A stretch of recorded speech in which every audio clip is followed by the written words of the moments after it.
I'm just letting y'all know, Iran said that we are safe. They're only after one person and one person only. But we are safe. Okay? All right. Y'all keep saying this, so like, are the bombs racist? And like, they just be like, oh, nope, that's a color, leave them alone. Or like, am I missing something? Because when them bombs get to dropping, I mean, I just want to know.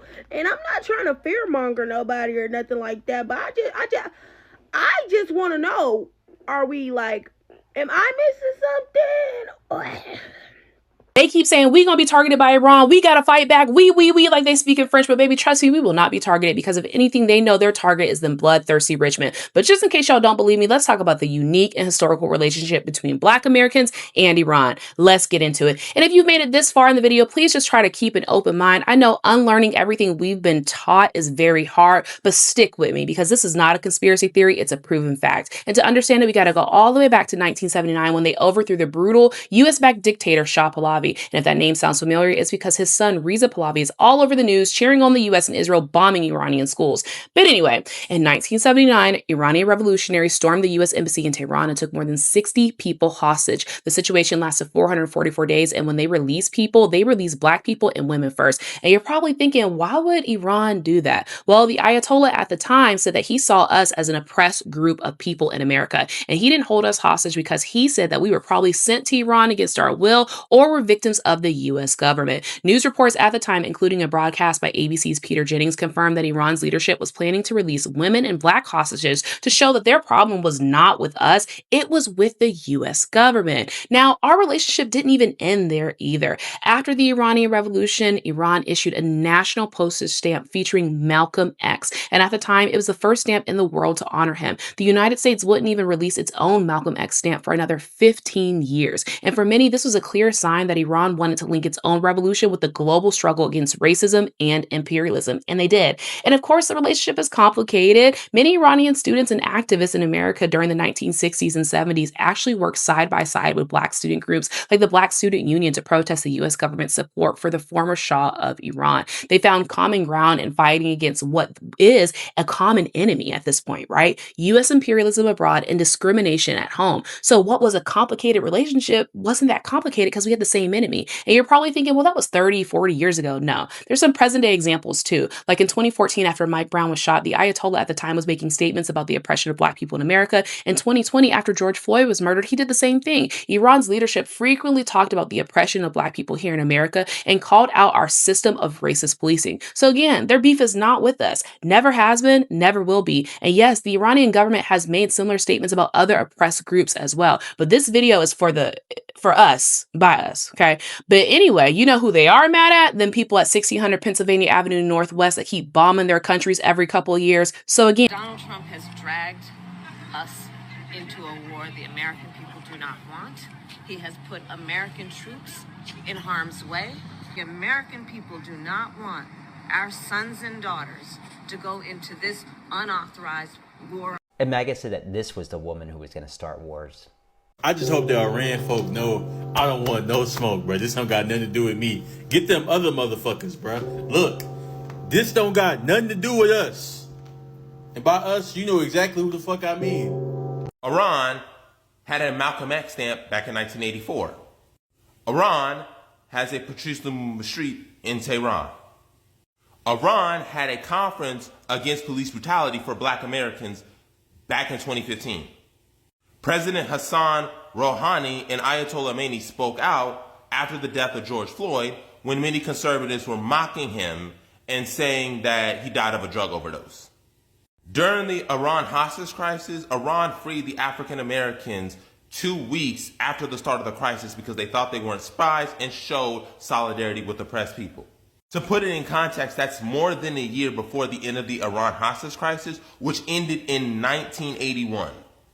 Iran supported Venezuela and the Bolivarians when America was sanctioning the economy to death by doing trade and supporting Venezuela's sovereignty and defense, helping them build up their drone industry.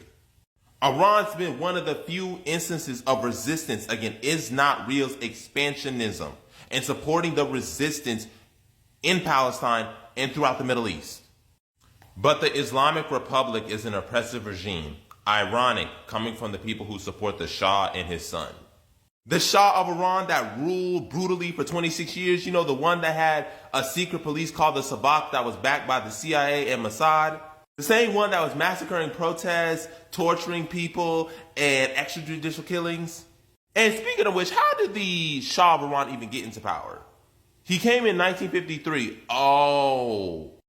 So you mean to tell me that the Shah of Iran got into power because he overthrew the democratically elected leader of Iran, Mohammad Mossadegh, who wanted to nationalize the oil in opposition to America and the UK? But you say you support democracy and the protesters, the same protesters that Is Not Real has said they have been arming, that Mossad has been saying that they have been infiltrating. The Islamic Revolution of 1979 was led by the people. The people of Iran chose Mohammad Mossadegh back in 1953. America and the UK said no. They installed their puppet who brutalized the population, brutalized Muslims, and Iran had enough, so they had a revolution back in 1979. So no, I'm not going to back the Islamic Republic's downfall and toppling. No, I'm not going to do that. Don't be saying too much about Iran. They said that we're cool. They said that we are cool. They said African Americans have been through a lot. So don't say too much. Don't go over there and don't be doing too much. And you know, if you look like us and you wearing that camo, you better not be doing too much. Because they said that we cool. They said that we cool. So I just want to let y'all remember that. Like, they said that we cool. What's your name? Shauna. Shana? Yes. Where do you come from? Texas. You come from Texas? Yes. That black woman is Shoshana Johnson. She was the first black female prisoner of war in U.S. history. In 2003, during the Iraq War, her supply convoy was ambushed. Her vehicle was hit and she ended up getting injured in both of her ankles. She survived, but she was captured. For over 20 days, she was held as a POW in captivity, in pain, thousands of miles away from her home and her family. But when people tell the story of the Iraq War, her name barely ever comes up. History goes elsewhere and the spotlight also goes somewhere else. But when she came home, she received a Purple Heart, a Bronze Star, and a POW medal. She didn't ask to be a symbol of the Iraq War, but it's important that we recognize her historic contribution to it as well. And her contribution to history and her story is American history, regardless of if it's amplified or ignored. When that man threatened Iran last week, he said to the protesters, "Don't worry, help is on the way." And he said to the Iranian leaders, "Y'all need to back up." And then the Iranian leaders or a spokesperson or someone in government said, "We're not going to miss next time." And the U.S. at the White House level sort of quieted down. And you know what? Listen, I just remember, I'm old enough to remember, during the Iranian hostage crisis, as we called it here in this country, when the U.S. Embassy fell to the revolution there and American hostages were taken. And what most Americans remember is that the hostages were held for 300 something days, maybe 313 days or something. Americans started having a yellow ribbon to symbolize the hostages and all this kind of stuff. And the hostages were released. First there was an attempt to get them out and that failed. And eventually they were released and it was negotiated and worked out under Jimmy Carter. But Reagan had won the election and had worked out to hold those hostages there until he got in. So in pop culture, many people think Reagan got the hostages released, but that's not what this video is about. You know what this video is about? When they had those hostages, the Iranians said, "We're going to let the black people go."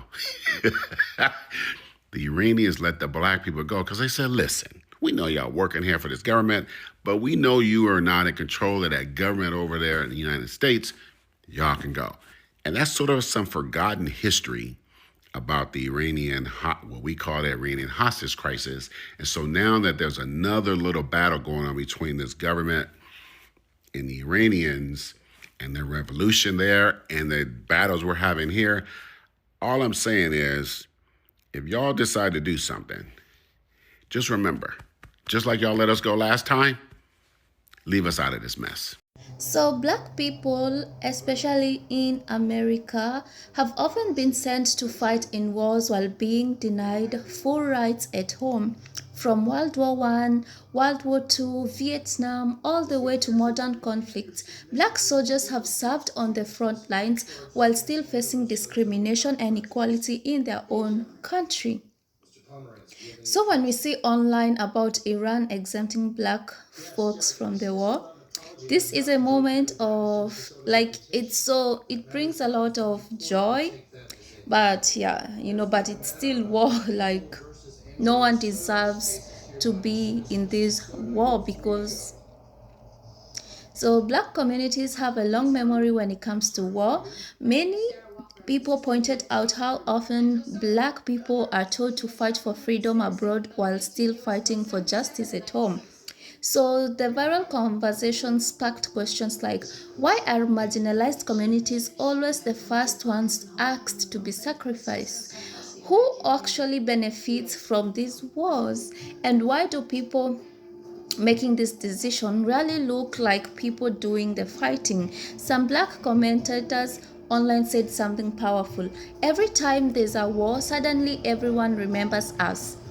When it's time for justice and equality or opportunity, we are told to wait. And this is such these words bring so much sadness to me, because it's true. When there's something going on in America that is not positive, everyone just wants the black Americans to join in and fight for everyone. But when everything is cool and there's happiness, no one remembers the black Americans. And no one remembers the fact that it is because of the black Americans that we can live freely in the United States and have rights, because they fought for these rights so that we can be here. And no one shows gratefulness, and it's crazy. So guys, leave a comment in the comment section talking about what you think about this video and what you think. Should black people fight? Should black people be there for everyone? Should black people always fight for everyone even though they are not included when everything is calm and cool? So guys, don't forget to like, don't forget to subscribe, and see you in my next video.